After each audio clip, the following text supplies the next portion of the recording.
If you don't bend your knees, it will look like stiff. You're like a machine, like a robot, but you don't want to look like a robot. In this video, I will share with you some information about the cwalk and some additional moves you can do or information you need to perfect the cwalk or to make it look even more cooler, okay? So the first thing that you probably don't know or you don't probably pay enough attention to is that you don't bounce or bend your knees, because the cwalk, if you don't bend your knees, it will look like stiff, okay? Like you're like a machine, like a robot, but you don't want to look like a robot. You want to look like smooth, you want to keep it cool with the vibe, you know, like be able to switch position to be like light, you know. And for this, you gotta always pay attention to bend your knees a little bit, keeping it in with a bounce so you can, you know, bounce with it and use it for your own advantage. The next thing you probably don't know is there's a difference between doing cwalk moves like this, doing bigger steps, because this is actually more like expressive. You can add some crumping into it and just use some jumpings. So that's more like a clown walk variation style of dancing, but we will focus on a mix of it, because cwalk is actually like bending your knees, keeping it tight, keeping your feet close, keeping it in shape and on track, okay? Keeping the focus.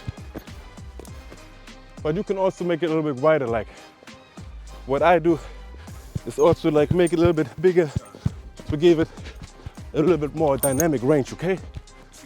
So you can decide, do it classic, tight, small steps, or do it a little bit like bigger, like with more fun, more energetic. Play with it, play cool, you know?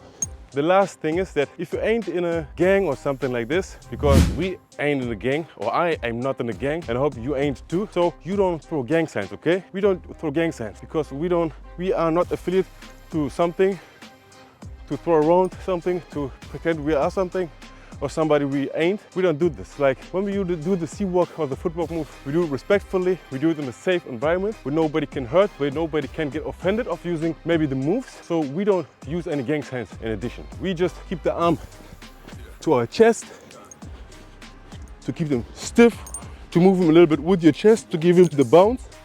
Or you just put it in your pocket, do it cool, do it smooth, like you don't even care what happens because you got everything under control. Or you can just let him hang around, or you can snap with it. Snap, snap. To give yourself the rhythm, okay? Do something what you want, but don't throw any gang signs, because if you're not in a gang, it's not the best thing you could do. So I hope you enjoyed this video. It was a different one, and a lot of people haven't subscribed my channel yet, even though I'm doing this content for more than 5 years. And I think if you've learned something on my channel, it would be very nice if you could support it with a like, a subscription, or a comment, or maybe a hype, just as you wish. And if you want to learn more about the cwalk, I now offer my cwalk Academy for you, and it's 20% off with the code cwalk20. So don't miss the chance, get the opportunity, get into the tutorial online class and learn how to do the moves you often see online or on parties, but you're not able to do. But after watching my whole video, you'll be able to not only use the moves, you will also combine it and switch with it, okay? So hope to see you there. Your Petty Moves, one love, I'm out.